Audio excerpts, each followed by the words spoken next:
Hello and welcome to Live from America podcast. This is Hatem alongside me, the always smiling Noam Dworman. Hello, sir. Hello, hello. And the one and only Chris Allen, which is speaking of podcasts, he also had a great podcast. You have some amazing guests recently, Chris. Oh yeah. Thanks, man. How you doing? Good to see you.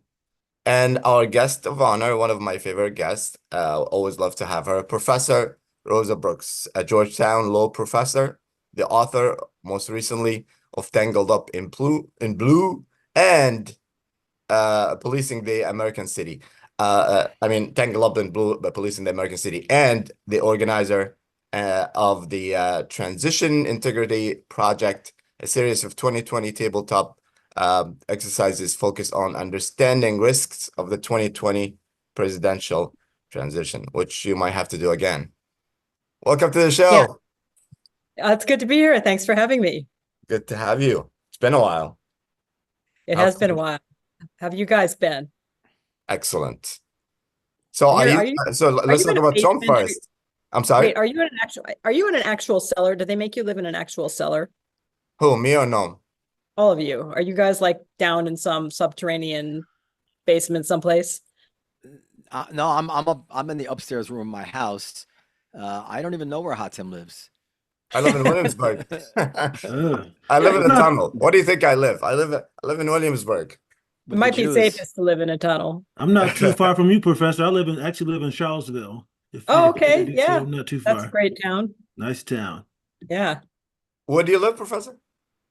Well, right now I live in Alexandria, Virginia. But I used to live in Charlottesville. I used to teach at UVA many years ago now because I'm getting kind of old. Oh, nice, nice, nice. So, what do you feel about Trump might win? First of all, do you think he's going to? Oh my God. I don't know. I mean, I'm scared.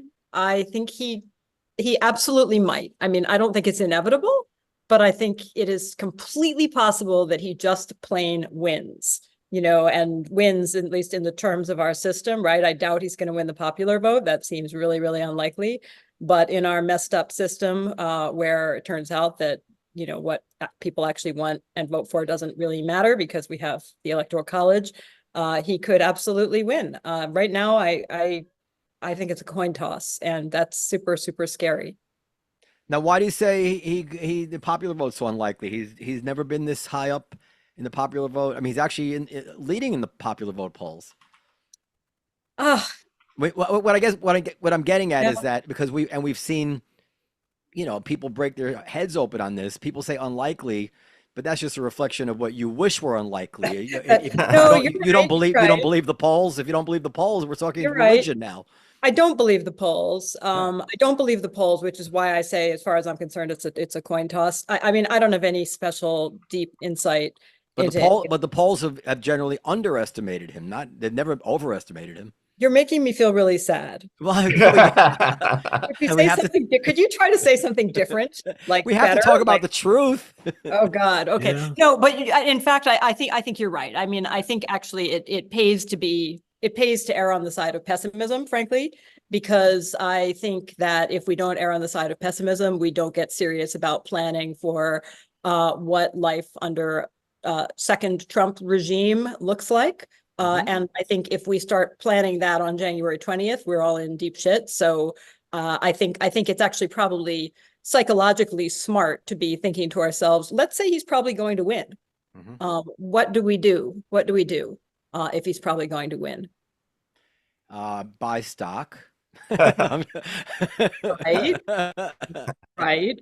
I think there's a Free lot of other to factors than last time because last time, a lot of people, didn't really know Biden. Now, when you're second term president, you either build a base or you build enemies, right. Also there's a lot of factors going on, and there's a lot of, you know, we called it last time undercover Trump supporters. Like people say, oh, I would never, Right. but they actually do. Right. You know? Right. If Trump wins, it's going to be great for some people. It's going to be great. It probably will be great for Wall Street, right? There probably will be taxes that go down. Some Um, people, yeah. No, um, no, I don't think so. So well, I don't want to cut you off. You finish your thing, then I'll answer. Go ahead. Well, no, it's going to be great for some people. It's going to be irrelevant to many people, and it's going to be just plain horrible, terrifying, awful, appalling for a small group of people. And that group of people is going to consist of immigrants, anybody who appears to resemble an immigrant, anybody who Trump thinks might be an immigrant. It's going to consist of people of color. It's going to consist of anybody who's ever expressed open disagreement with anything that relates to Trump's interests, whether they are nobodies. We've seen him go after high school kids. We've seen him go after local level election workers, and he's indicated he was going to go after people who were in his own previous administration, like his own former chief of staff, John Kelly, his own former attorney general, Bill Barr. So anybody, whether it's journalists or public officials or just random ordinary people who has ever said anything that pissed him off, and it's really easy to piss him off, are going to be in real jeopardy, because I think he's been really clear that he's a guy who likes revenge, and if he has access to power and control the machinery of the executive branch of the United States government, he's going to use it to go after people, and no one will be too big or too small. And for those people, it's going to be like living under Vladimir Putin, and that is really going to suck. All right, so this is my response to that. And by the way, I would tell everybody to listen to Andrew Sullivan on this week's or last week's Fifth Column podcast. Andrew Sullivan was second to none in catastrophizing what was going to happen when Trump became president in 2017. He compared it to the great, debacles and atrocities of history. And I think the best one to do it was Colin Quinn, by the way. No, he had Roman history, Greek history, he knows everything, right? So, and then this week on the Fifth Column podcast, he said, look, we've had 4 years of Trump as president, and obviously we know what he's capable of. And what he made a very important point. He said, no president has ever had the latitude that President Trump had during COVID to essentially do anything he wanted. And he did nothing. And Sullivan thought that was a powerful refutation of the things he thought in the past. So that's just one. So my point of view is that you're right. I agree with you that anybody who feels has slighted him in his ego and whatever it is going to be miserable for them. Miserable mostly, I think, because he's just going to hound them and tweet at them or truth at them, whatever his platform is called, and do whatever he can. I think it's very, very unlikely he's going to turn the wheels of state against anybody, and he wouldn't be able to get away with it anyway, as we've seen. I disagree. Well, there. as we saw, even in his attempts to, play shenanigans with the electoral count law. Yeah. Except for his lawyer Eastman, nobody, not Bill Barr, who books were written about how Bill Barr was his henchman. He would do anything. Bill Barr's like, what are you, crazy? No, didn't even give him a listen. But I'll tell you what I think is going to be different, and why I think Andrew Sullivan is being overly optimistic. And admittedly, I'm a catastrophizer too. I'm usually sort of Cassandra on this, but last time we were right. It was right about what? Right about January 6th. Well, you were right about January 6th, but you weren't right about his administration. He did nothing. I don't agree. No, what I don't did he agree. do? But hang on. I want to talk about a second Trump administration. Why I think it's going to be different. What did he do? I think. I'll let her go. Yeah, after that, Chris. I think that Trump and the many people on the right who see him as a useful idiot are much more prepared this time. I don't think he expected to win last time. I don't think he expected to be president. He was disorganized. He was chaotic. He brought in many people who, as he himself would put it, were sort of part of the deep state, in the sense that they were career government people. They believed in institutions. They believed in rules and processes, at least to some extent. And many of them wouldn't cooperate with him. And that's, of course, why he wants to go after people like John Kelly and Jim Mattis and so on. And because they were just enough institutionalists to not be okay with letting him do whatever he wants. I think he's learned a lesson. And I think that the people who support him have learned a lesson. I don't know if you guys have opened the cover of the Heritage Foundation's 900 and whatever page Project 2025 document where they lay out their blueprint for a second Trump administration. I think this time he's going to learn from his mistakes. He's going to appoint loyalists, people who are loyal to him personally. He doesn't care about ideology. He cares. He's a grifter, right? He's going to appoint people who are personally loyal to him, who don't care at all about rules or the rule of law or anything else. He is going to appoint people who are loyalists, but who know how to make government work, to use the machinery of government. He's going to implement Schedule F and use it to purge people from the career civil service who he doesn't think are going to cooperate with him. And I think he did that last time, didn't they? They No, all he do didn't. that. They all do that. Didn't. No, he didn't. He didn't do it last time. He's got a much more comprehensive plan to do it this time. I think there are two pathways, right? One of which is better for the universe than the other. One pathway is he comes in and he's the same way he was in the first term, which is to say he's chaotic and he's unpredictable and he's random and he undercuts himself. And so he doesn't do nearly as much damage as he might otherwise do. And that's possible because he is totally unpredictable. And the Heritage Foundation could piss him off in some unspecified way. And he tears up their 900 pages and says, you're all fired. I don't care. And that would actually be the best case scenario. But the worst case scenario is that he has just enough self-discipline to realize that last time he didn't have the right people in place to make things work who are loyal to him. And what do you think he wants to do? I think, personally, Trump, he wants to stay out of jail and he wants to get rich. Yeah. But that's fine. Yeah, I agree with that. But I'm talking about in terms of the country. Like what this, I've never understood this. I don't like the guy. I never liked the guy. I didn't like him before he ran for president. I thought the way he attacked Barack Obama for the birther thing was the opposite of patriotic. I mean, I'm not trying to defend the guy, but I never suspected he wants bad for the country. Why would he? Chris, what do you think? He has businesses in the what has he ever said even once that indicates he wants to control the border? What is Biden talking now? What? Because this guy, Noam, he doesn't care about any of this shit. That's the problem. Answer, Mike. What does he want to do? What does he want to do? He's already said it. What's the Xi? He wants to be a dictator. He said that. He said that. Can we pause and many words? Can we pause and give you a chance to Google it so you can bring it up? What do you mean? I'm not gonna play that game with you. We all know. What do you mean he wants to be a dictator? He even said it. As a dictator, what does he want to do? What do they all want? They want power. They don't want to be questioned. And what specifically what will he do? Is he going to put me in jail? You in jail? He's going to legalize discrimination? He's going to drop an atom bomb? Like what does he want? Here's the thing. This kind of stuff doesn't just happen overnight, man. All right, this is ridiculous. Okay, go ahead. Because we're talking about a fictional. But just give me a specific. I can't talk about he wants disaster. We can give you a lot of specifics. Give me one. What do you? I might agree with you, but I don't even know what I'm talking about here. He doesn't. Like she said, this guy. I can't believe you don't see it. How do you not see this person wants?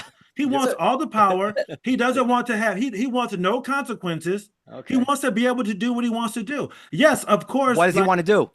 So let me give you a few specifics. And these are all things he said he's going to do. Okay. And he may end up not doing all of them, but these are among the things he has said he wants to do.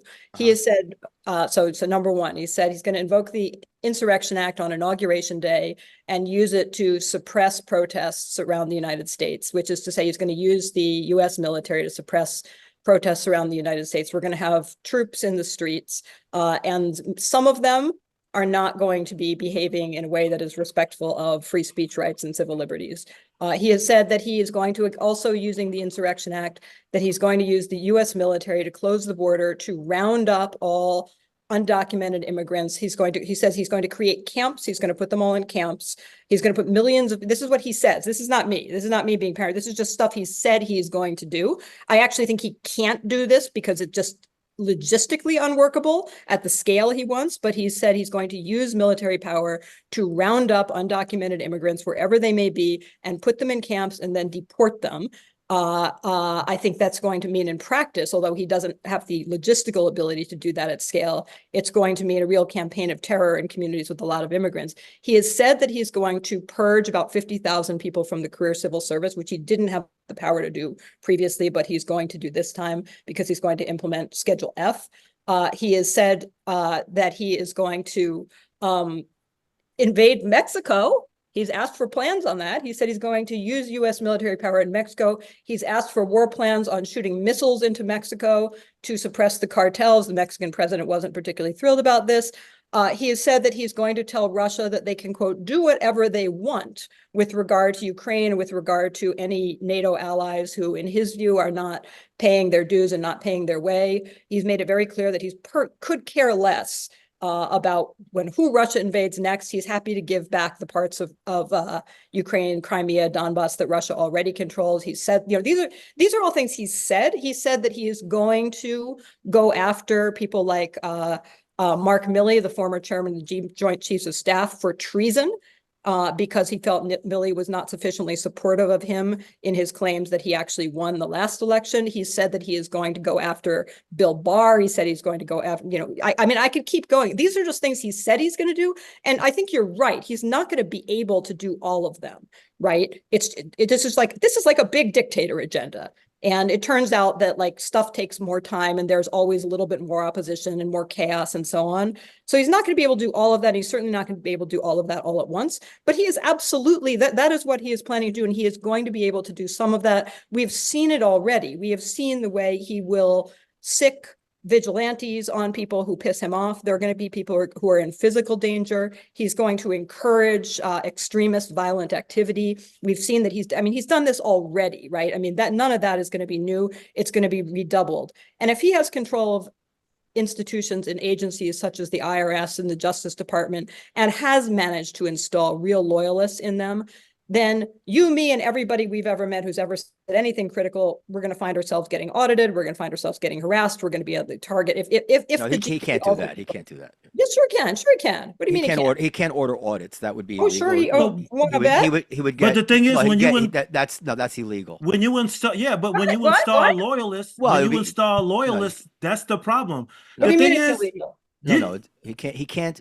Well, he could order audits, but that would be very firm ground for impeachment. I am touched by your who's gonna? That's the thing. I will say this. By the way, hold up before you go. Let's just assume he wins. Does anybody want to bet me? I'll give 100-to-1 odds on most of these things. Can we go through them one at a time? So the Insurrection Act actually is worrisome. Now you want to? The Insurrection Act came. He first mentioned it during the violence after George Floyd. Right. He felt that the Insurrection Act should have been used to stop. I don't know. Was there? I could look up how much damage in the George Floyd. Probably wouldn't surprise me if it was hundreds of millions or $1 billion in damage during the protests. And I can tell you, as a citizen in New York at the time, I would have welcomed federal protection. But having said that, question is, would he then cynically use it in a I don't know, to put down some protest? Well, why wouldn't he? Because for the same reason any president, listen, the system that we have is based on the assumption that our leaders can't be trusted. It's based on the assumption that our leaders are want to be dictators, want to do bad things. That's the opposite. No, our system. That's why if you read the Federalist Papers, you know what I'm saying is true. That the entire system of checks and balances is designed. So there's two questions. Why wouldn't he? And can he? Why wouldn't he? Is because Trump, like anybody, wants to be loved and wants to be a good president. He doesn't want to be seen as a villain. He doesn't care, man. Doesn't care. Well, then let's go back to Andrew Sullivan's point. Why did he not do more when he had the pandemic to justify whatever he wanted to do? And why? And no one knew what was going on there. That's an armchair quarterback. You can look back and go, oh, he didn't do anything. No one knew what was going to happen at that point in time. Knowing what we know now, it would be a different story. Dude, he said it several times. If he gets in there again, he's not going to leave. He's already said he looks Not going to leave. No, how exactly does he stay? He tried not to leave this time. How do y'all not see this shit? This is crazy to me. You think it's absolutely insane? Listen, Chris, he might not leave, but he won't be the president anymore. We have a system. You can't say I'm president like Yosemite. Like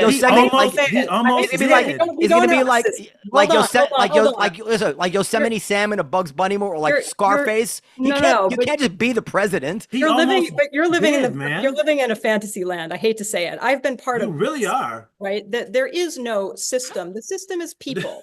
The system is. You think the military is going to get in behind Trump to keep him president? Sir, I was in the military. I was in the military for 20 years, and let me tell you something. There would be a lot of motherfuckers that would. They're going to end democracy. The Supreme Court, the military. We want dictator Trump. This is really what you discredit yourself when you contemplate such ridiculousness.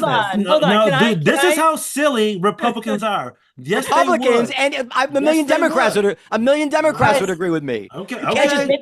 You're making my dog upset. I'm sorry. I don't see how you don't see it, man. The thing is, our attitudes in America. Why didn't he stay in 2020? Why didn't he stay? He tried to. No, he didn't. He actually didn't try to stay. See, we can't even agree. Hold on. No. He tried to challenge the election. He didn't try to stay. He tried to stay. He encouraged people to go to the Capitol and take it over. No, I mean, yes, he did. Hold on, guys. Let's be reasonable here. He tried to encourage people to go to the Capitol to put pressure on them to stop the count, so that in Giuliani's words, that they could challenge the election in court. That's what they tried. That was it. We know with 100% certainty, because all the papers and internal documents have been released, we know exactly what their strategy was. The Eastman strategy was to challenge the Electoral Count Act, the blah, blah, blah, certified very corrupt, very cynical. We know this. We know exactly what his strategy was. What I'm saying is, if you think there's an extrajudicial way to stay, which is simply, I'm not leaving, why didn't he do that? Because his own inner circle turned against him. Because his own circle turned against him, and that's not going to happen next time because he's going to be smarter. He was going to seize voting machines. What could the circle do? He was going to seize voting machines. The Constitution does not allow a president. But when you install loyalists, they can do whatever they want. So let's assume one thing. People don't know the law. Let me ask you one thing. If like say he had a vice president, if y'all think it's a game, man. Y'all people really think it's a fucking game. Like you said, the government is people. At the end of the day, you're right. People don't give a fuck about the Constitution because that guy wanted to suspend it when he felt like he was going to lose. No, he didn't try to suspend it. Yes, he tried. Okay. He tried to use a cynical interpretation to challenge the law. He tweeted, "Let's suspend the Constitution." That's true. He tweeted that shit. Let me ask you something, because I don't know the answer to this. If like say his vice president was more loyal like Pence, and he said said, you know what, you have the right to do that, what would happen then? I don't know. Exactly. I know, and Rosa knows. Yeah. What would happen? Well, here's the thing. I think Andrew Sullivan is right, but I think Colin Quinn was more right. Before that, he said when Trump was president, if you remember, he said like Trump is not gonna leave. He's gonna be like last scene of Scarface with everybody. That was me who said that. Was that true? Two things. One, people talk about like the guardrails of democracy and the constitutional safeguards as if they are these things that literally are like the guardrails on a roller coaster. They're these like metal things that just pop up and keep you safe. The guardrails are us, right? I mean, the Constitution is us. Right. The constitutional system is us. You're right, Noam. The Constitution itself was premised on the idea that we need checks and balances for a whole variety of reasons. And I'm a law professor, right? So I can be really boring on this subject. Those constitutional safeguards have eroded in any case over the years, but in particular, in the last 30 or so years, especially, we have had a rash of emergency legislation, much of it coming out of 9/11, although not all of it. Some of it predates 9/11. The Insurrection Act obviously goes back to the late 18th century, that gives tremendous discretion to the president to suspend all the other rights at more or less at the president's discretion. And that includes things like, IEPA, the International Emergency Economic Powers Act, and so on. And they're in fact, the legal safeguards are far fewer than you think. There's much more ambiguity. And Not about a third term, there isn't. When you think about the military, for instance, right? The military takes an oath to the Constitution, but they also have to follow lawful orders. If a dumb person who wants to control the military says commit a war crime, that's an easy one, right? 99.999% of military personnel say no, I'm not going to do that. That's an unlawful order. I can't do that. That's not the way it works. We've already seen this. We saw this in the Bush administration, right? You want to torture people, you don't say, hey, military, go torture people. You go and you say, hey, military, I have here a memo from my pet lawyers at the Justice Department, and my pet lawyers tell me that the following things don't count as torture, and they're all okay, so go do them. And if you're in the military, you're like, shit, I'm not a lawyer. The president just told, exactly. I don't know. I default to I obey. And I don't think, by the way, all of these bad things, this parade of horribles we're giving here of the things Trump says he's going to do, I don't think they're inevitable, right? I don't. I think that there is and part of the reason that I think that I started out saying, you're probably right, no, better to err on the side of pessimism, right? Because I think that if we all tell ourselves, oh, everything will be fine, then we don't plan to do the things that we as citizens, as humans can do to keep them fine. We just assume they'll take care of themselves. Things do not take care of themselves, right? Okay. Better to think he might do all the horrible things he says. Let's figure out how we try to mitigate that. Can I ask a question? And then we might be able to do it. And then I have a question, and then I want to say something. So let's say he doesn't have a majority of both houses of Congress. Will he, on day one, start extra legal edicts of law? I wouldn't doubt it. He has to, because there's enough latitude within the law. He can't lower taxes by fiat. But take things like the Insurrection Act, right, or IEPA, the International Emergency Economic Powers Act. He doesn't need Congress. He can simply say, I'm invoking these emergency powers because of some emergency I just made up. And there is no real. And then it goes to the court. It goes to the courts, and the courts say, well, we looked at the legislation, and it says the president at his discretion can do this. Now, the courts, despite what everybody assumed, the courts have not been loyal to Trump. Even on his tax returns, they were not loyal to him. Oh, we got a few little things like Roe versus Wade overturned. That was that's not loyal. Some damage was done. No. Hold on. Now, hold on. Now you're being, as opposed to conjecture, which I can't challenge you on. Now I think you're being objectively unfair. But that was not loyalty to Trump. Yes.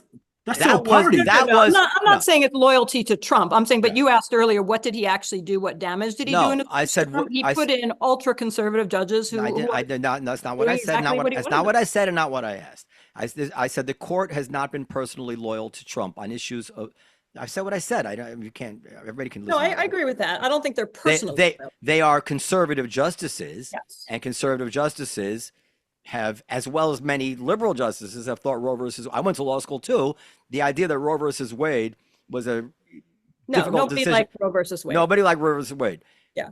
But when issues have come up that impinge on him personally, the court has not been shown loyalty to him. So remains to be seen on some of the judge in Florida is acting kind of weird. No, I'm talking about the Supreme Court. Well, let's see what they do on the immunity case, for instance. Now, and we have to assume, even though, God forbid, they're conservatives, I can't believe I have to say this, and you're a law professor, that these people have some scintilla of integrity, even though you don't agree with their politics. No, I don't disagree with that. They are not ready to rubber stamp. But I'm making a different point. Yeah, they're not ready to rubber stamp the end of the United States of America. And if he were to invoke emergency powers on some absolute pretext, I mean, look, I mean, anything's possible, but there's just no basis. We got lucky. I want to say now what I said. I wanted to say something too. I'm worried about a second Trump term. And my main worry about a second Trump term is that the man is unhinged, that he didn't face a war in Ukraine and a war in Israel simultaneously and just get to shoot from the hip and whatever it is while he ran. Like, I don't want this guy in charge of a dicey situation because he's not up to that. He doesn't know how to shut up and handle judiciously with gravitas situations that could lead to, if not the end of the world, horrible repercussions.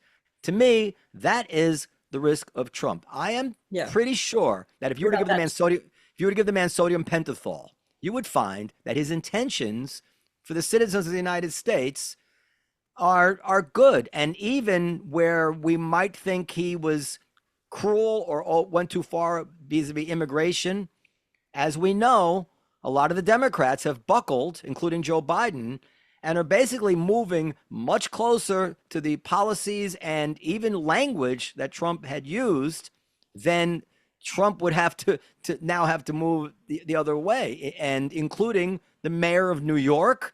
I mean, Trump turned out to have been very right about the problem he identified, if wrong in the certain excesses of the way he enacted them. And by the way, yes, we have to worry about loyalists, but we had people like Jeff Sessions and many others who were loyal to those policies, which we thought were excessive at the time. He didn't need loyalists, and he was not able to make progress. He tried the Muslim ban, it was shot down. Tried it again, shot down. Finally, they presented something which was acceptable, and it was upheld. And by the way, it wasn't so terrible, actually. It was even Hatem was like, yeah, you can't vet these people. He comes from that part of the world. He's like, yeah, you have to admit. What's that? I didn't want my relatives to come in. Yeah. I know. I would speak to Muslims about it at the time. Like, yeah, you know what? These are dangerous places. There's a lot of terrorists there. You let my mother-in-law in, the country's never going to be the same. Right. All right. Listen, what else we can talk about? We'll see. I almost hope he wins just so we can see who was right, because there's nothing more important to me than being right. I want to add two quick things, and then that's crazy. You don't think that guy is a? That's insane to me that you don't see that this guy. I'll bet you $10,000 against your $1,000. Because I'm arrogant here to. You said 100 to 1, so yeah. Now I'll bet you 100,000 against your $1,000 that he's not going to end democracy in America. He would love to. He would love to. Well, he'd love to. Can I ask you this though? If you don't think if given the opportunity, he 100% would. 100%. That guy, he's obsessed with power, and. Because you're saying, like, how come we didn't do all this stuff the other time? The situation was completely different. He's not facing the rest of his life in jail. Right. This is sad because I think that it's very difficult to defend a deeply flawed, reprehensible guy. But the problem is that you can't just have free reign to just throw in every outlandish thing that you can say about any human being. That's what he does.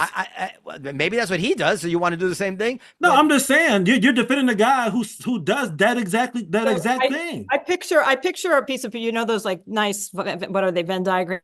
We've got the overlapping circles, right? Yeah. One circle, one big circle, and that circle is Trump is a crazy grifter. He's a narcissist. He's mean. Yes. He wants to stay out of jail. He wants to get rich. Yes. He could give a flying fuck about ideology, one way or the other. I don't think he quote wants to end democracy or wants to preserve it. I think he's just not interested in anything except himself. So that's one big circle. Then there's another circle, which is the far right in the US. It's the Heritage Foundation agenda, et cetera. And I would have said 20 years ago, there's no way those circles start overlapping, right? Because what kind of, evangelical Christians are going to go for Donald Trump? Are you kidding me? But somehow, weirdly, because of stuff in American culture that is really bewildering to me, those two circles now overlap. There's an overlap. They don't totally overlap, right? Exactly. The far right has an ideological agenda that in some cases is principled. I disagree with it, but in some cases it's perfectly principled and coherent, but is not Trump's agenda. And Trump has an agenda that is not necessarily the far right's agenda, but the scary places where those things overlap, that's where I'm most worried. And as I said, I think you're absolutely right. It could turn, there are plenty of right wingers. Look at Liz Cheney. I agree with her on like nothing, with the exception of, guess what? We really should not throw American democracy out the window. Ken Singer. There are people like that. But my theory is that there's just enough people in that Venn diagram overlap that it is not inevitable, that is totally possible, that really things happen in there. Let me drop a disruptive bomb into this conversation just for the fun of it. Can I say 3 things? Wait. Yeah. The most this podcast is this, damn it. The closest we ever came to really a fundamental overturning of democracy was the notion that President Biden ought to appoint just enough justices to make sure that the Supreme Court would be in his favor. What could be a less democratic proposal than to fold the Supreme Court into the executive branch, which is not, to Joe Biden didn't want to do it. I would say suspending the Constitution. I would say getting rid of voting machines. I would say sending the military out there to clear out protesters. That wasn't true. He didn't do that. But that's he didn't do that. Okay. No. Presidents and leaders in both parties over the long history of the United States have this. The sides of the court has changed over time. Leaders from both parties at various points have been proposed expanding the court. Only Roosevelt. Roosevelt tried to. Roosevelt tried to. He's the only one who actually tried to. But Biden considered it. The proposal to do it has come from both political parties. I've never heard that. Nothing magic about the number 9, and there's not. And we're one of the few countries in the world that has life tenure. And talk about undemocratic. You know, the refusal of the GOP to allow poor old Merrick Garland to get confirmed. I mean, I think that's a red herring. Exactly. And they turn around and do the same. Listen, you can say it's a red herring, doesn't make it a red herring. Yes, the Garland. Yes, it does. When I say it's red just say you're a Republican, no. Just say it, bro. That's what you like. Trump, I want to say a couple of things, please, because Hold on a second.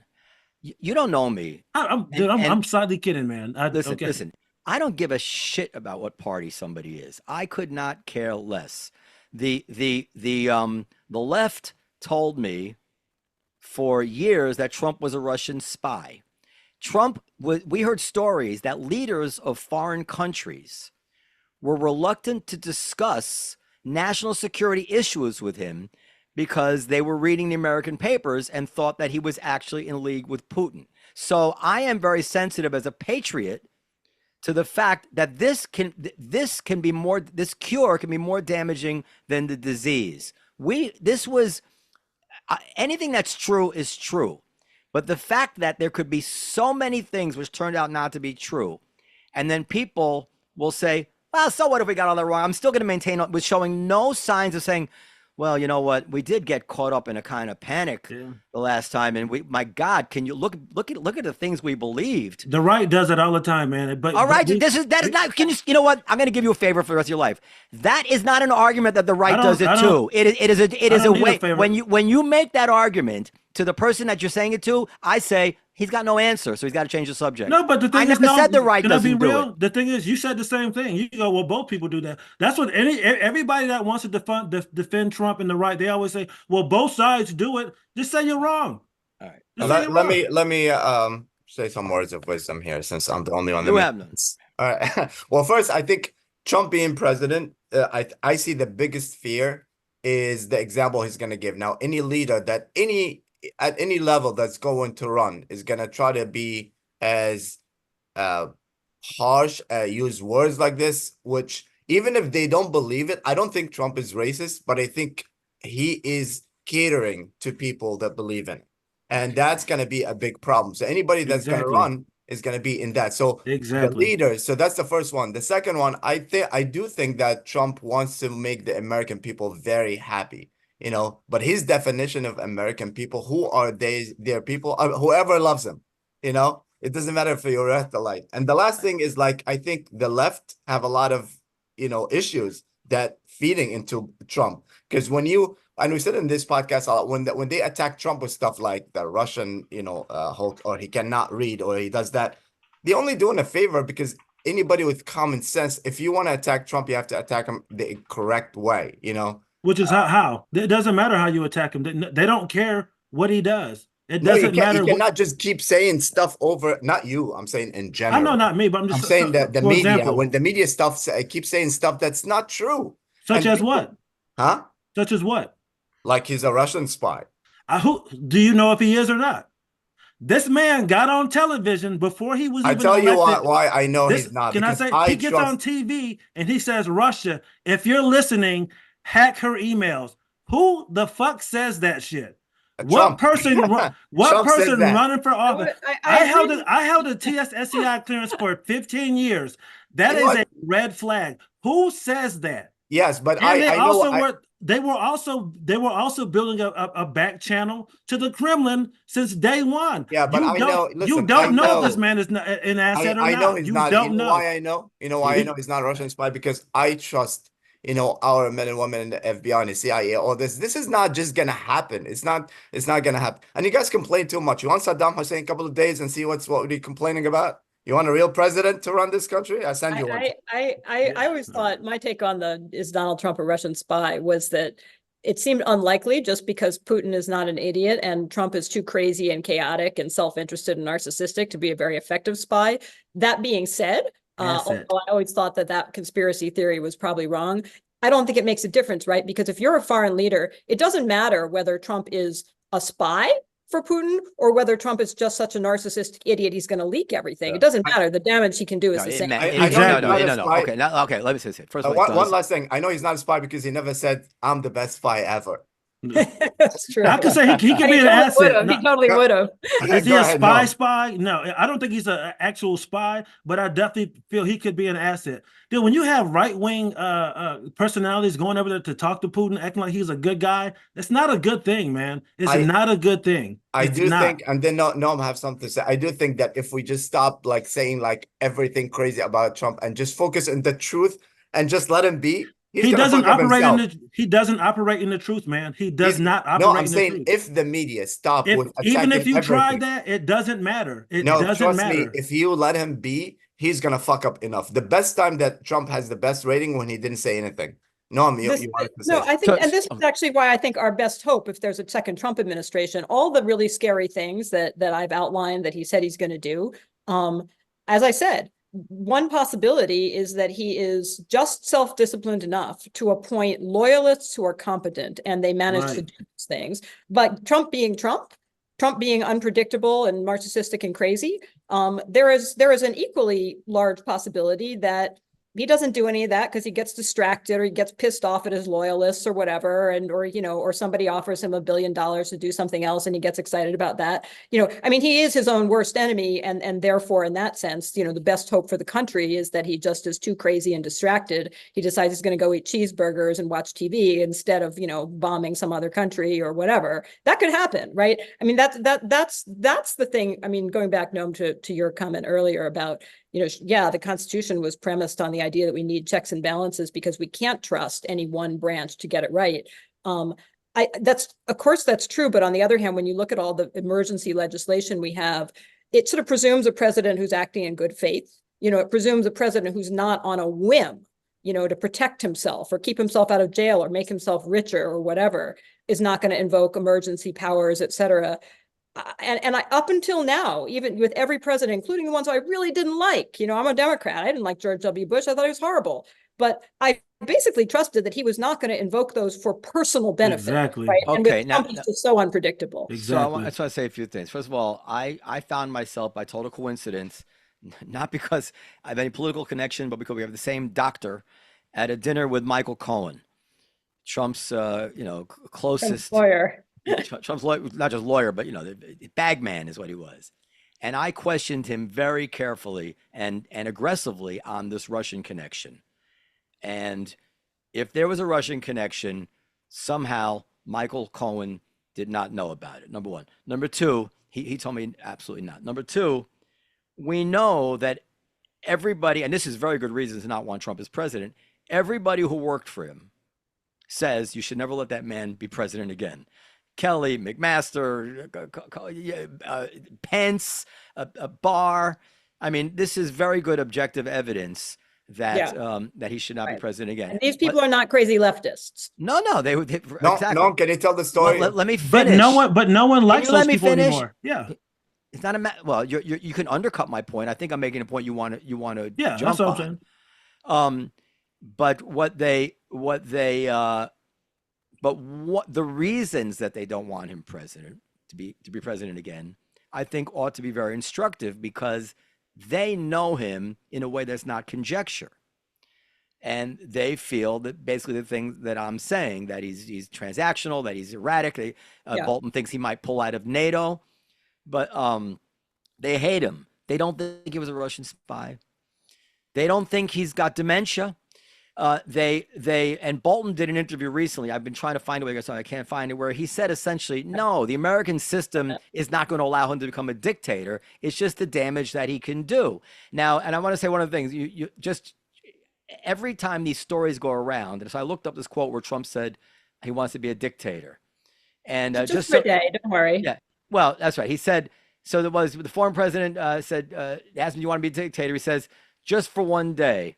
He says, I said, well, essentially, he says, we're going to close the border and drill. After that, I'm not a dictator. So what they do is they take, and I don't advise him to speak this way, but he's also ingenious. I hope he would listen to you if you did advise him. Well, but the thing is, that's what I was gonna say. But I don't know if he could get elected otherwise, because he's quite ingenious about it. He knows it's going to bring attention to himself when he says something like that.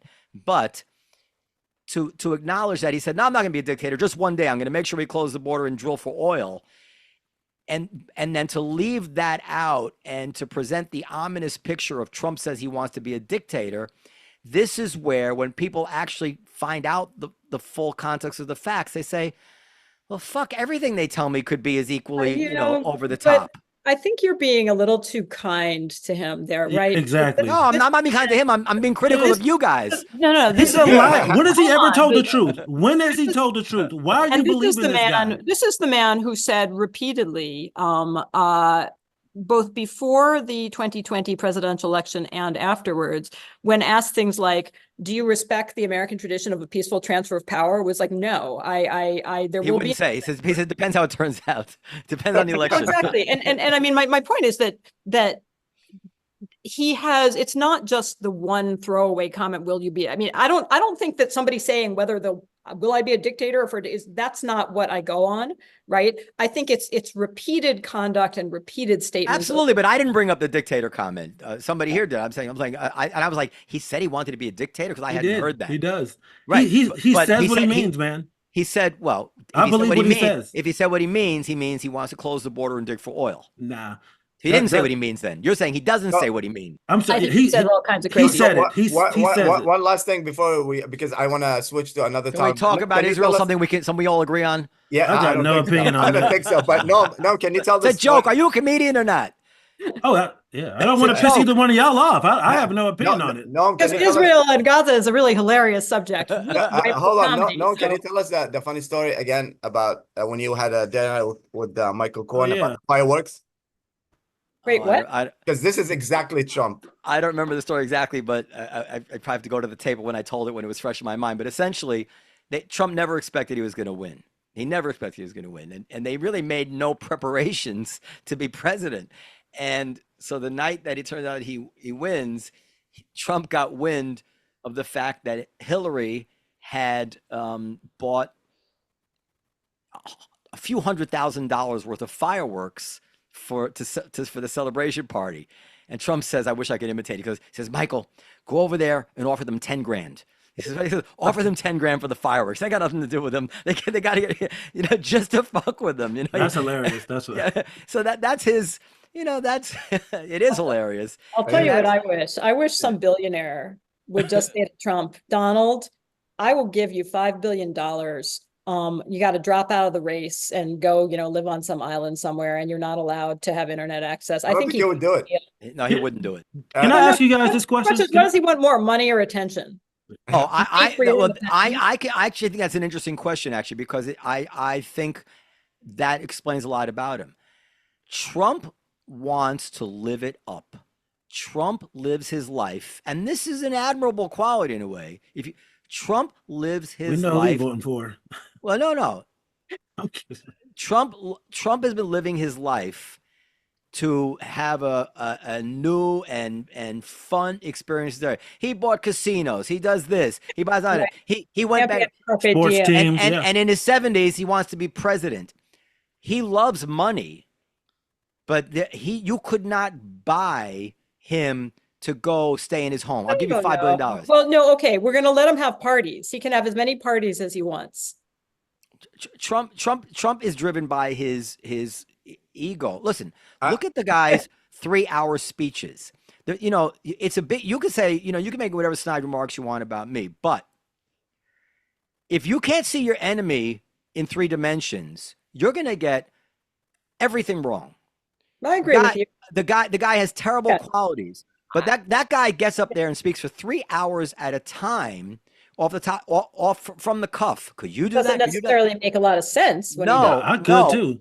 But I'm saying means nothing, man. This is what motivates him. That means nothing. Yeah. No, this is what motivates. Anybody could. Joe Rogan runs his mouth for 3.5 hours. I mean, I think the only way you can get Trump to not run if you tell him we're going to call you Trump the Great for the rest of their life. Right. Okay. Well, like something like that. Can I make a couple? Trump wants to be president. First of all, if he didn't want to be president before, what is his jail? Main, no. What? No. Well, that's not it. And I'm going to tell you, and it's the same motivation that motivated him on January 6th. What is it that bothers him more than anything else? Losing. That it wasn't about being a dictator. It was about not losing. And that's why he'll happily go off after a second term now, because he wants more than anything is to say, I came back and I won your face. Right. He wants to spike the football. But dude, he could have done that after his first term and go, look, I didn't even want this job and I won it. No, he lost. He was rejected. He couldn't live with it. He can't bear it. That's why he actually seems to believe he won. He doesn't believe that shit. Let's move on, because I want to ask Professor Rosa something. Policing the American cities. I just want to ask one legal question. Sure. So they say 70% of Americans don't want either one of these guys to run, right? Yeah. Why can't we tell both of these people, hey, it's not going to happen, and then we pick 2 other people? Why is that not possible? Well, President Trump will do it. There's just no mechanism for doing that. And that's not about the Constitution. That's about the structure of the political parties. But the people, the American people, if 70% of us, that's the majority of us. We just can't go no. Well, 70% that tells you, the people that tell me they're going to vote for Trump are more than that. And no, well, Chris, logistically, how would that happen? We have an election. I mean, come on, we can figure some shit out. We're smart people. We have an election to poll the 70% who don't want them to run, right? That's true. And by the way, we do have that system. It's called the primary system. And that's true. I wish we could just tell them. And I will give you this, Noam. I know I'm shitting on Donald Trump, but I will say this: at the very beginning, I thought he had the opportunity to become the greatest president we ever, because nobody liked him. I was like, even as simple if that guy legalized weed across the country, so many people would have liked the guy just for that. But he just can't. He can't do it. But he did do criminal justice reform. He did do that. He did do that. I will give him that. He got some people out of jail. He worked with Kim Kardashian. Prison reform. Anybody would work with Kim Kardashian. But he just can't control himself. I really feel like, By the way, can I tell you something else? Go. I feel like that guy really represents who Americans are, but I really feel like he brings out the worst in us. And I felt like if he didn't have an ego, he really could have brought out the best in us. And I'm just done. As a military member after January 6th, I was completely done. So if you see me getting worked up, that's my biggest thing. As someone who wore the uniform for 20 years, that was I was done. I think it's good that you get worked up. It's good television, as they say. But you don't have to worry. If you're worried about like my reaction, I'm. You're a cold motherfucker. I'm thick skinned. You cold. You are. Cold. I could take it. You a cold motherfucker.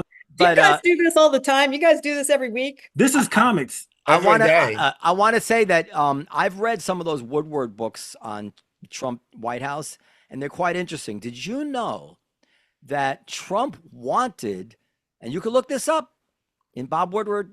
There's news accounts of it too. Trump wanted to raise taxes on the wealthy. Trump was a Democrat once upon a time. And no, but I'm saying, you say, what does he want? He was advocating for raising the top rate higher on the people worth whatever it was, 50 million or whatever it was, and or maybe even less than that. And his answer was, but they can afford it. They can afford it. They should pay more. And it was his Treasury Secretary says, Mr. President, I'm sorry, you're a Republican. There's just no way you're going to be able to get that tax. He has no ideology himself. But I'm saying, like, when you look for clues as to what does he really want?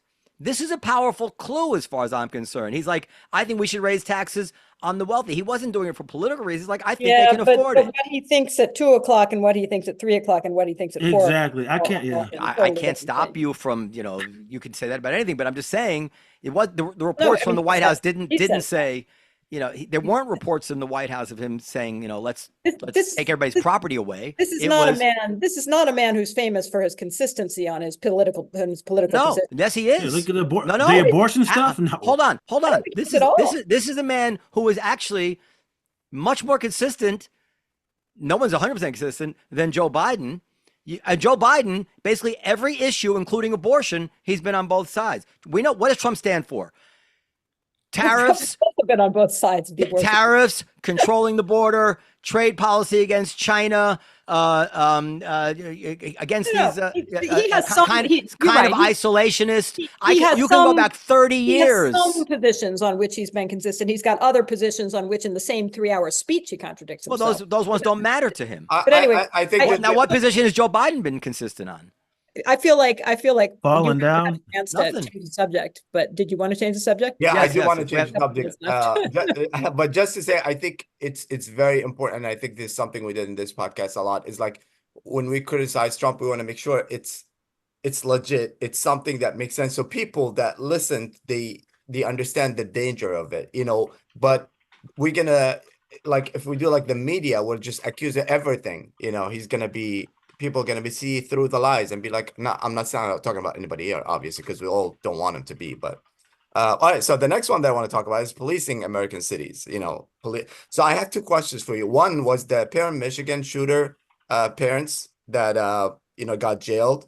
Do you think that's a good way to stop? Oh boy, it's a really interesting question, I actually don't really know what I think, to be honest, on that one, because I think that the reasons we have so many mass shootings in this country go so far beyond the dynamics of one family, that we're kidding ourselves if we think that putting these two bozos in jail is going to change anything. I doubt it will. Do I think they do bear some moral responsibility for their failures? Yeah. Do I think putting them in prison for 10 or 15 years is the right response? I don't know that it is. I mean, I don't think that gets it. Would that be a policy that would help with reduce the number of shootings in school? Is that a good thing or no? I don't know. I mean, I think families are weird, right? We all know that. No parent, with the exception, I mean, look, there are always people who are crazy, but no parent who's not nuts is thinking, gee, I'm fine with the idea of my kid shooting up a bunch of innocent people. No problem. I'll aid and abet that. So it's people lie to themselves. We all know that. You've got your kid is having trouble. You lie to yourself in a million ways. So I don't know that it's going to make a big difference, to be honest. Rosa, would you agree that even President Trump wouldn't want his kids to shoot up a bunch of innocents? Oh yeah, of course. I'm teasing. I'm kidding. So we agree on Trump. Yeah. I think Chris, Trump cares about his preservation. He doesn't care about other people in any other way, right? I think that punishing the parents is I don't know the details of that case, but that just struck me as a risky line to cross, putting parents in jail for the misbehavior of their kids. Well, and I also, right, exactly, because it is a sort of a slippery slope to all sorts of other things that your family members might do that, and how you decide who's responsible is hard. And I also think that as a general rule, I mean, look, I was a police officer for 5 years. You what? Yeah, that's what that book is about, being a DC police officer, Tangled Up in Blue. But I'm comfortable with the idea that there are people who ought to be in prison because they are just so violent and so on. But I basically think that prison doesn't tend to make people better. It really doesn't. And as a form of behavioral change, there are some people for whom it's a deterrent. I don't think in this Michigan case it's likely to be a deterrent for people because people lie to themselves. And I don't think putting these two people in prison for 10 or 15 years is going to make them better or different people or make anybody else better or different. If anything, putting people in prison just tends to really fuck up their lives and fuck up their communities. And I'm not saying that there's nobody who I think there are people who should be in prison. But so you're saying essentially Trump and murderers. Yeah. Well, that would be sort of okay with even some of the murder. Chris, what do you think? I'm kind of I don't know if it's going to change anything. I will say, as a Black American, I think it's funny because I remember hearing about this kind of stuff when you would see smash and grabs and young black youths doing things, and you would, because I was in the military for 20 years, man, and I would just hear, oh, they need to start locking these parents up, and to see a white couple go to jail for it, I honestly think it's kind of funny. I do. So, And You say so that I- without yeah. you know the facts. I mean, it's innocent. These are not innocent. These are people. The mother, I watched the mother totally ignored this kid. The red flags left and right. He was crying for help, but so and did the she teachers in she school. blew him off. Well, At Chris, the- let me ask you this. I didn't know the race of the people involved, just for the record. But He's a school shooter. Come on. if they start locking up, there's a lot of black families where the children are not properly monitored, not just white people. Never seen that in my life. Are you gonna be okay with black parents going to jail because their kids shoot somebody? I mean, you're asking a. No, I don't think what the answer's all? got to be no. No, but I'm just saying, all the stuff that's happened to my people in this country, I wouldn't be surprised. It wouldn't surprise I know, me but at I'm all. not asking that. I'm saying like you laugh when it happens to a white person, but are you going to laugh when it happens to a black person? I thought it was funny, like tongue in cheek, like wow, they were talking about to get us, and then they ended up getting a white couple. Ironic. Yeah, Yeah. it was more ironic than anything. Okay. I'm very against incarceration too, although not for violent people. I think we under incarcerate violent crimes, but other than that, I'm not the kind of crimes that I might get caught doing. I don't think people should be incarcerated for. It's a joke. No, but I don't. Yeah, I don't think like No. she said, like the professor said. I don't think it's going to change anything. I do think that the mom, listening to her testimony, I mean, she really did not care what was going on with this boy, and he was crying out for help several times, and she just ignored a lot of red flags. It's a tough call. Is it going to change anything? If you are like poor and you have a lot of work, I'm not saying this is her, I'm saying in general, and you have work and you miss science, this could happen.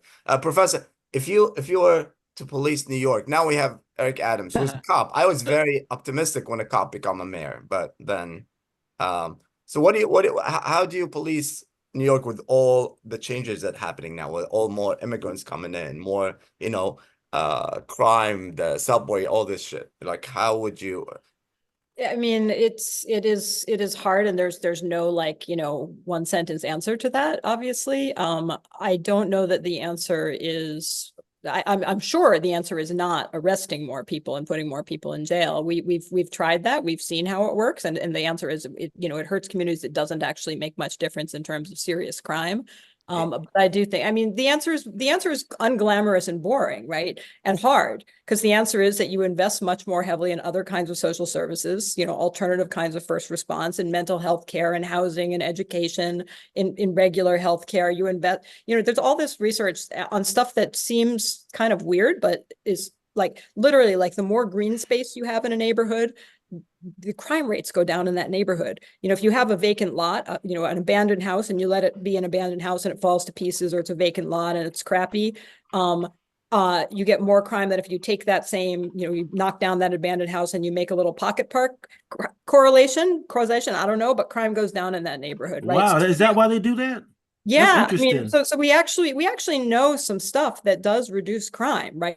We know kinds of but it's not like this one single silver bullet, right? And everybody wants that. Everybody wants somebody to come in and say, I'm going to do this one cool magic trick, and it's going to solve the problem. And that's just not the way it is. It's long, slow, boring, and expensive investments in a whole lot of different Weed is not green, Chris.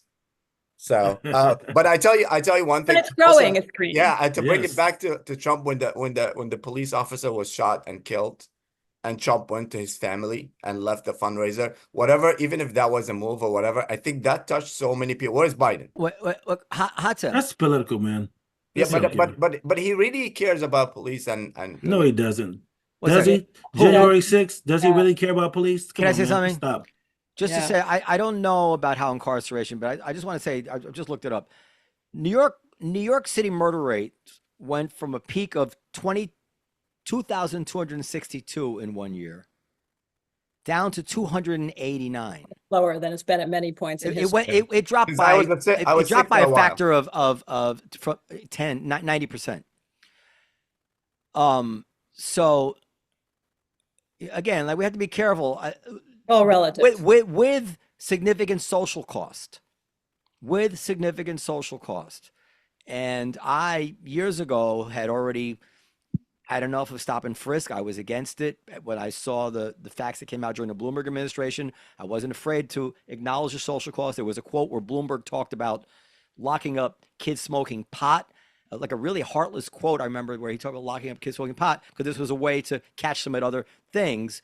And I'm like, well, dude, the white people get their pot delivered to them in their house. You know, this is so I'm not at all dismissing the social costs, but there was also a tremendous social cost to 2,400 more murders, and the correlation of that to people who didn't die but got shot, people who got robbed, people who had their head bashed in, people who couldn't walk. I mean, there's the social costs are not just those murders. So Yeah. this And is also, this is a balancing act at all sure. times. and also there's so many that's not reported, you know, with anti-Semitic. No, murders are always how many people.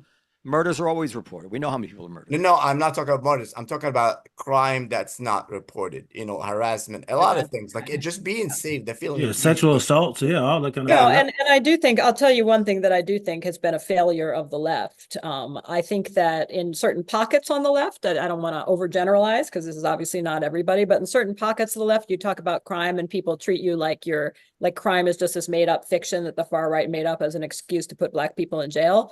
And, you know, violent crime is real.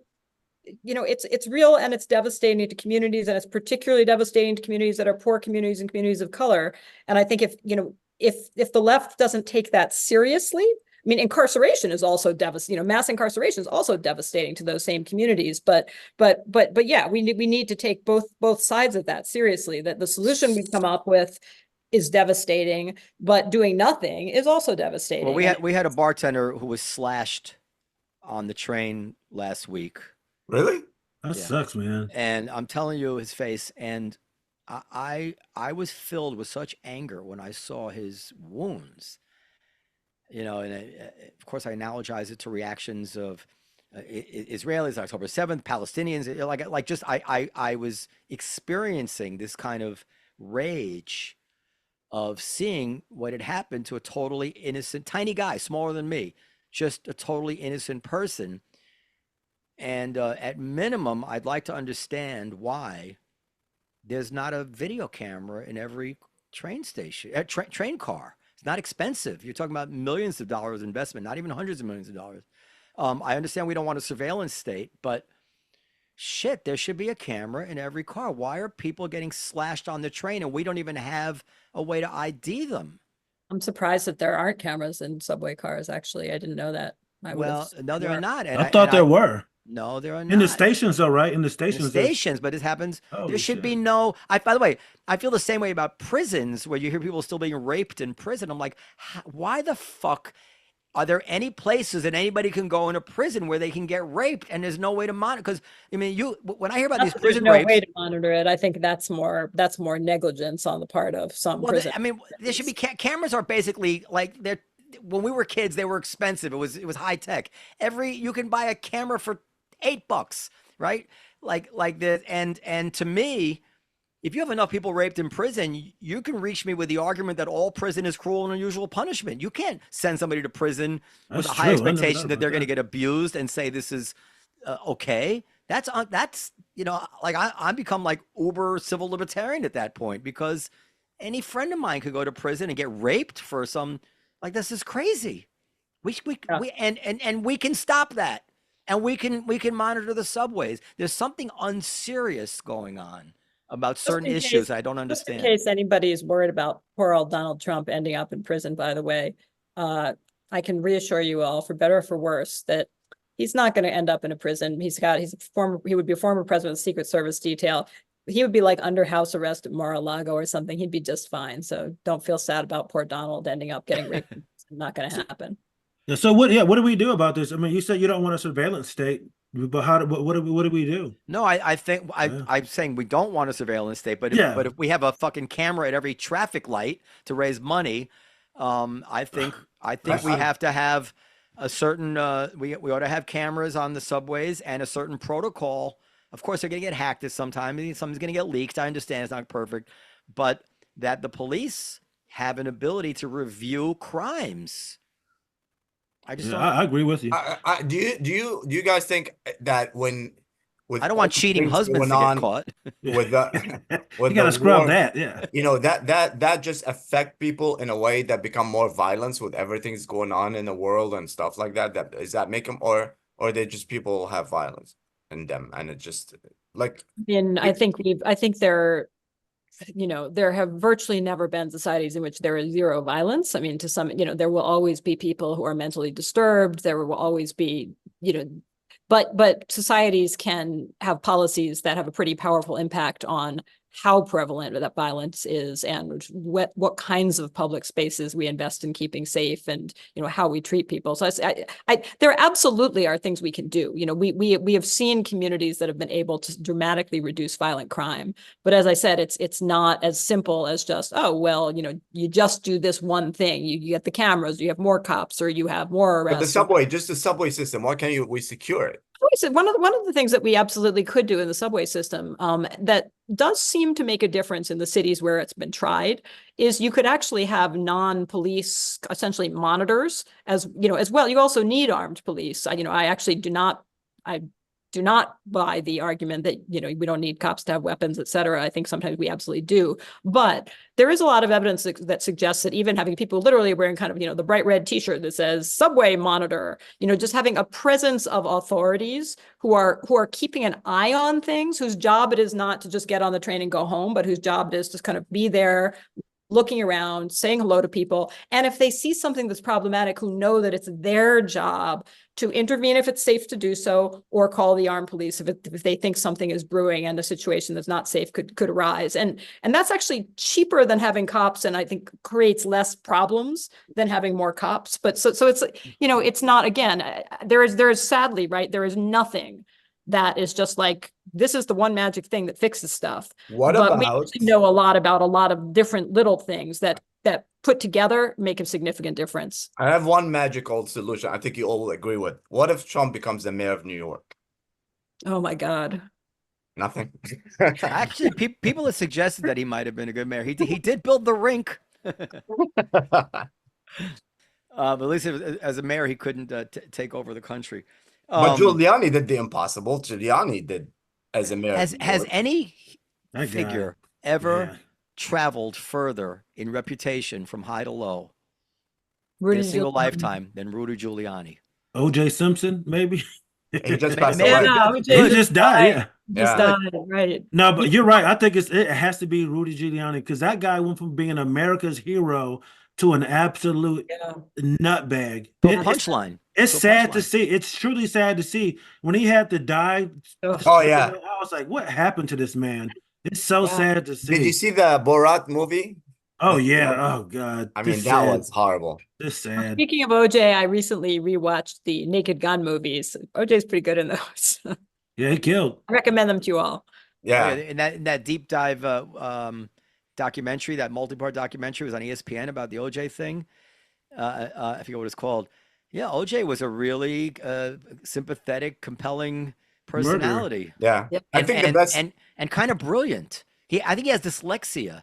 So I didn't realize that. So when that suicide note first came out, I was like, what is this guy, an idiot? But then I didn't really know much about him except, from seeing football games. But then I realized later, no, he just has dyslexia. But then you hear him talk. This guy was kind of brilliant, interesting character. Very sad. Yeah, full life, 78, jail, Hall of Fame. That's a crazy life to experience all the things that he experienced and then try to steal his memorabilia again. Yeah, that's something that he won. If you a professor, if you offer a position in Trump administration, would you do it? Nope. Wouldn't you want to be there? Yeah, you could be the safeguard. Or no, you would turn it down. Who's going to be the chief of staff? Tucker Carlson now. There's so many of them. Which is shocking to me because he's not a crazy guy, but he has really Tucker.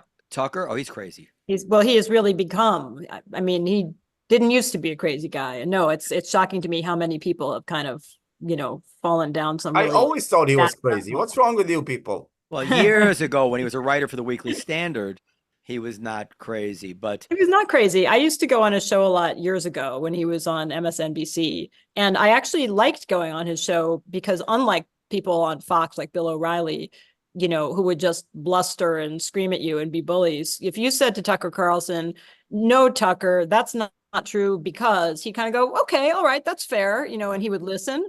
And somewhere along the line, he just, I Like don't know. Noam? no, you're right. I do. He was like that even when he first started on Fox. I remember the issue was about whether or not people should be able to rent their apartments for Airbnb. And Tucker was disposed to saying, yeah, people should be able to do what they want. And then a woman came on and said, but you don't understand. We get these unseemly characters. I have children in my apartment, and now there's strangers there, and and I saw Tucker do a 180 on live TV. And I remember emailing somebody saying, good for him to be able to change his mind. No, Oh, that Tucker is long gone. And then funny, I compare him to O'Reilly in the opposite, because O'Reilly, you're right, he would yell and scream and bluster, but O'Reilly clearly had the attitude like, this is what I think.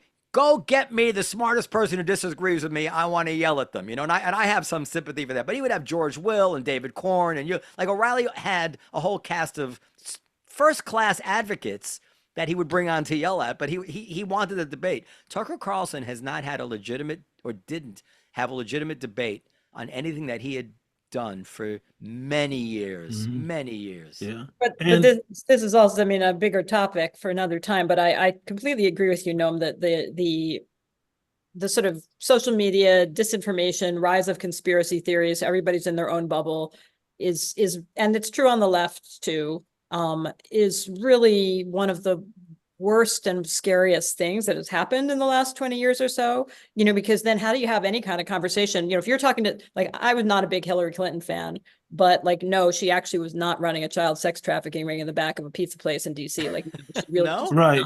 Yeah. No. Right. But I've talked to all these people who are not idiots who are like, well, yeah, but I was really upset when she ran that sex trafficking ring. I was like, what? And how to do that? Can I give you an example? Like where recently, I know we're all going to agree, the vaccines. This was such a failure. First of all, legitimate information about the vaccines was suppressed, and you couldn't come out. Then people were saying, like Tucker, ridiculous and scary things about the dangers of taking the vaccine, so that I'm certain that people died because they thought, I'm going to wind up in a Tucker would parade some guy in a wheelchair and say, look what happens, literally, like, this is what the vaccine did to him. No, every intelligent person understands that a certain number of people who take the vaccine, when everybody in the country is taking the vaccine, are going to continue to have the one-off incidents that happen with a certain regularity to everybody. And then, there's going to be a certain number of people who the day after they take the vaccine are going to have whatever happened to them. And that can't be correlated to the vaccine. You need a scientific study to do that. But the flip side is they were telling people, no, even if you had natural immunity and you're 25 years old, you have to take the vaccine. It's just a total failure. I don't know. It's very. I agree, man. To watch. I agree. Conspiracy theory is crazy. Did you see these people thought there was an eclipse the other day? That's who did that, right? That's what I was said. That's my thing about Trump, man. What I don't like about the guy is he kind of introduced this conspiracy theory stuff to the mainstream. I don't think Trump all the people who are on his side are the people who like what? Are they all Trump supporters? Anything you watch about QAnon and all that kind of, they're all Trump supporters. Man. I'm sorry. QAnon, yes, not the anti-vaxxers. The anti-vaxxers was a whole thing before COVID. And but here the anti-vaxxers were typically more liberals. Again, I was in the military. I used to hear the stupid liberals won't take a vaccine. Okay. Then all of a sudden, after COVID happened, it flip-flopped. Now all of a sudden, in 2016, we heard that Stacey Abrams' election was fixed. We heard that Russia fixed the election to have Trump win. He opened the door for that. Okay, he made it more. I'm telling you, that's my opinion. The fact that people were ready to believe it without a factual basis, and that people used to be, you know what? I've said this before. We used to have the weekly world news at the supermarket checkout counter and National Enquirer, and then we had the legitimate news. And sometimes the National Enquirer would report things that turned out to be true, actually. But everybody knew. I mean, Grandma did give birth to a space alien. Yes, mine did. And we knew that. Well, this set of news was responsibly collected, and this was, playing the lottery. And now there is no clear distinction anymore. I think he was responsible for that, man. Is on Fox and MSNBC, and nobody's to blame it. People are responsible for their own actions. I think the journalistic standards are still higher at places like the New York Times or the Washington Post, but I do think one of the things that's challenging, one of the things that's really challenging, don't think so? And this comes from the left too, is that there was all this stuff about neutrality doesn't exist. There's no such thing as objectivity. And yeah, like up to a point, I think that's right. Whenever you choose what order to present the facts and what you decide is relevant, it's gonna change how people react to it. Right. But that then turned into a kind of like, well, if we can't be objective, we might as well just like show our colors. And then there's sort of no neutral ground where everybody can meet and say, yeah, this is the reality. Let's decide what to do about it. Everybody's little reality. Yeah. You had people from the New York. Go ahead. Sorry, Chris. Yeah, I was gonna say, there's no common ground or beliefs anymore. People just believe what they want to believe. And I feel like what happened was the whole fake news thing was started by the right. And I get it. CNN, they lied about stuff. And I think they took that little bit of daylight and they ran with it. Chris, but let me say, you're talking about the people who believe them. I'm talking about the responsible adults in the editors. We have to go. The editors, the people who should know better, the people, the programmers, the people who were letting Tucker Carlson or Rachel Maddow get up there and say blah blah blah that couldn't actually be backed up in the way that you ever watch All the President's Men and see how frustrated they were, Woodward and Bernstein, to get the editor to approve the story. I need another source. It's still, that is like a foreign planet compared to what you have to do, apparently, to get your story published or on the air anymore. And that's what I'm referring to. It's a total failure of the editors. I get it. And I believe it's because everything is pay for click now. Mm-hmm. And the economic incentives are corrupting people's better judgment. That's my most likely theory. I could agree with that. Well, guys, thank you so much. Rosa, if you're ever in New York, you should come and hang out in the cellar. It's even more fun at the Olive Tree. You fight even more. Where are you located again? Right this minute, I'm in a renovated one-room schoolhouse in rural Wyoming. And where do you live? I live right outside of DC. Out of DC. What law school do you teach at? Georgetown. Man, I would love to come up and interview you if you're in town. One of these. Yeah. Well, I'd love to go to Charlottesville. Oh yeah, if you come down, I'd actually have a studio, so come on down. That would be great. And if you're ever in New York, come hang out, Olive Tree. A lot of smart people, including myself, are there all the time. And Noam surprisingly talk less over there. So hopefully I didn't piss you off, Noam. It just It's fun when you piss them off. Come on, Chris. Nah, I'm still trying to work that club. Buy your book. You should buy your book. Oh yeah, people should go buy my book. Send my kids to college. Yeah, Tangled Up in Blue, Policing the American City. I can't believe you were a police officer. I never knew that. Yes, I was a reserve police officer. You ever use your gun? See, I guess. Did I ever use it? No. Yeah, did you ever draw it? Anybody? No. Did I draw it from time to time? Did I ever shoot anybody? Absolutely not. No. Comedy. The only time I ever fired it was on the range. Professor, can I say one thing? Professor, You're right about people on the left. When it comes to crime, people do need to be honest about things. And I know for people on the left, they don't ever want to make it seem like they're shitting on minorities or people of color. But there is a way to be like, hey, man, there's a problem. It needs to be talked about, because if you don't, we sugarcoat things. It just gets worse and worse and worse. So, yeah, we do need to be honest and not worried about offending everybody. We got to call a spade a spade. Let's do another show about that. Everybody.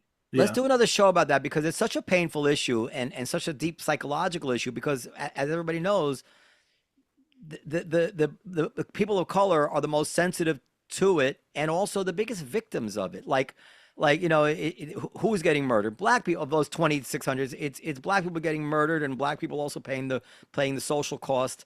It's a thicket, I've never encountered more hostility to talking about the experience of being a police officer from any group of people than from a group of entirely white Georgetown law students one time. Of course. Well, that's another disconnect.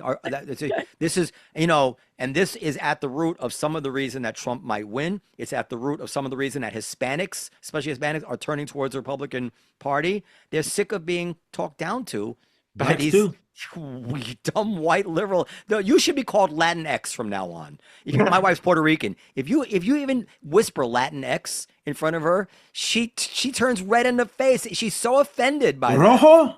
Oh no! Like no, she's like, who? How dare they tell me that I'm supposed to call myself Latinx? Like somehow my culture is bigoted. Like, and they really thought they could get away with this, Anyway, I agree, man. Go.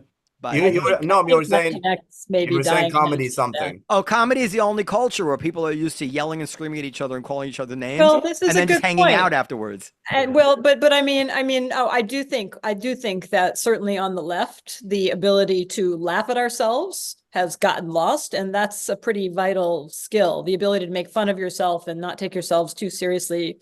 When you're a self-righteous prig, nobody likes you. Exactly. Yeah. Well, guys, thank you so much. Thank you. Buy Professor Rose's book. Great to meet you guys. Please watch Chris's podcast. Thank you very much. Comedy Cellar. Good night. Bye.